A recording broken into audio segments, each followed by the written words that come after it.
I think it's, generally speaking, a good list of businesses and individuals who have enabled him. Some of them are government officials, police officials, and then some of them are business community people.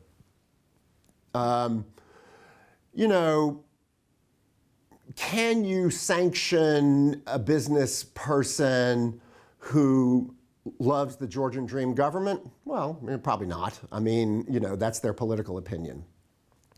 Can you sanction a business that is deeply and integrally involved in the government's program of political repression and pro-Russian propaganda? Yes.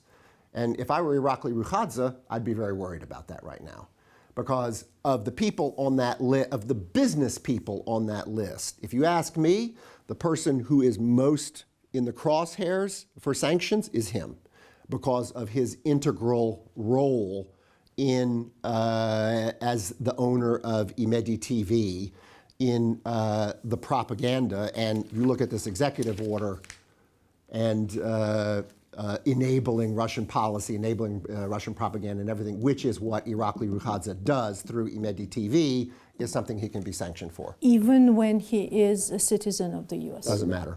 He can be sanctioned even though he's a citizen of the United States. It gives him stronger rights to challenge the sanction. I was saying before that a non-citizen, yes, go to court as a U.S. citizen, he will have stronger constitutional rights in a case to challenge the sanctions. So he would be in a better position going into federal court in the United States to challenge a sanction against him than Bidzina would.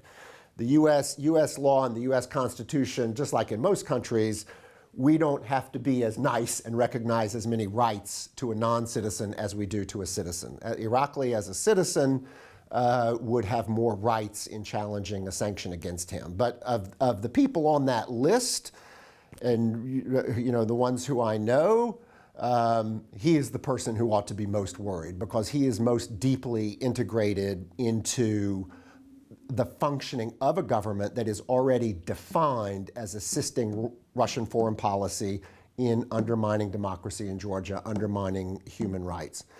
Other people on that list, you know, I know a few of them.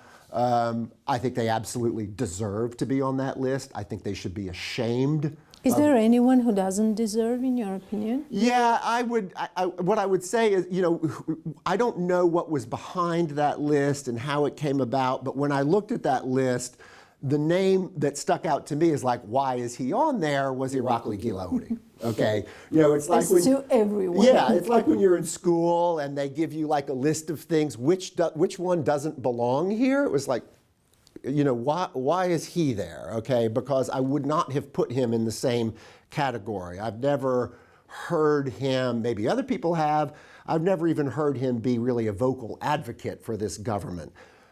Have they been involved in, and also here, he hasn't been in control of Bank of Georgia for years. He's not been an officer of Bank of Georgia nor a board member of Bank of Georgia for many years. He's still a significant shareholder, but he in no way, as far as I know, is in a position to control policy at Bank of Georgia. You know, did Bank of Georgia finance some of Bidzina's projects or things like that? If they did, I don't know about it. I mean, I'm not sure. But even if they did, I'm not sure that that can be pinned on Irakli. I almost think that, you know, maybe somebody who doesn't like him personally. I don't know. So to me, you know, he's the one person that's strange. But I mean, you know, you look, for example, at a company like Wissall Group, the Fakadzes. They've done a lot to support this government. I mean, and to back up this government, defend this government, statements that they made, you know, and they make their living off of U.S. brands. You know, Wendy's, Dunkin' Donuts, you know, all of these American brands and products. That's how they've gotten rich. And here they are enabling an anti-American government. You know, and I think it's disgusting. At least Timur Chonia, who is also the owner of some very important American brands, McDonald's and Coca-Cola, you know, he's, you know, Chonia is pro-Western, you know, and nobody can say a thing about that, you know, that he's abused all the advantages that he's gotten from the United States. No, he's been consistent, you know. I mean, whereas I look at Wissall and the Fakadzas, and U.S. brands and U.S. relationships have made them rich, and here they are supporting a government that's a tool of Russian foreign policy.